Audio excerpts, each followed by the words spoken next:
Well, if we're looking outside, you're going to notice there's a very hazy look. We are looking at some of the more dense smoke passing through at this moment. We are at least at 73 degrees. Visibility in Des Moines is 7 miles. But all around the metro, we have it down to between 0 miles in Carroll up to 5 miles in Ames, which this is big improvement. They were down to a quarter of a mile earlier. And then, of course, down towards Crescent, 1.25 miles. So we're all kind of dealing with the smoke being kind of pushed towards the surface, piling up, and then just dropping off any kind of visibility we have. And we have a completely sunny sky at this moment. We do have a wind at around 3 to 6 miles per hour out of the southeast. We need this to pick up a bit more. That will help stir the air and get some of the smoke to lift and filter out at least a touch. Now, it's not going to change our air quality. We're still at this moderate level, which truly at this point, it just gives you the idea that visually outside there is something off, and that is the smoky haze that we see. We won't see that drop off to anything worse than where we're at currently. We will get one more band of smoke passing through later on today.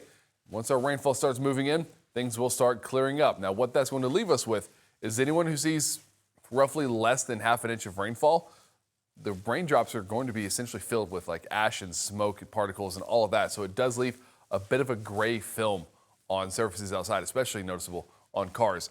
But for the moment, most of us are in the 60s. We do have Des Moines, Crescent, and Lamoni all in the low 70s. These three areas have been holding in the 70s, so we're not seeing the temperatures really take off just yet. But of course, give it another hour or so, we'll all be in the mid-70s most likely. But radar will be clear for today.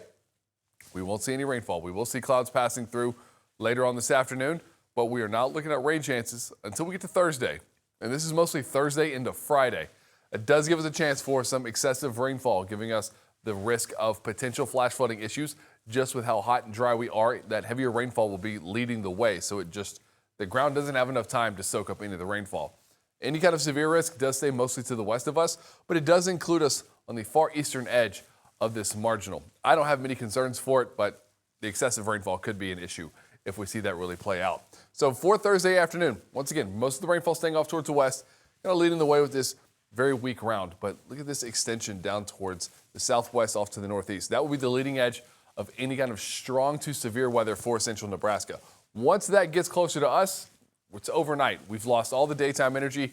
We've seen these storms essentially start raining the energy out of themselves, but still containing enough moisture that it will give us a shot at some heavier rainfall. Now, the center of the low stays north of us. We could see some wraparound rainfall, but what comes in after the front passes won't be much to worry about. But it does leave us with around 1/4 inch to 1/2 inch of rain, with a few spots, like around the Fort Dodge area, having the potential to get to that 1.5 to 2 inch mark, maybe even surpassing that. But that would be more of a localized, isolated situation. Now today, high of 90. We're mostly sunny. It's hot, but it's reasonably hot. It's essentially where we almost should be for this time of year, with the heat index climbing into the mid and low 90s. Our south wind continues to stir up things and gives us a little better look outside as we can get some of the smoke to dissipate or at least move off a bit.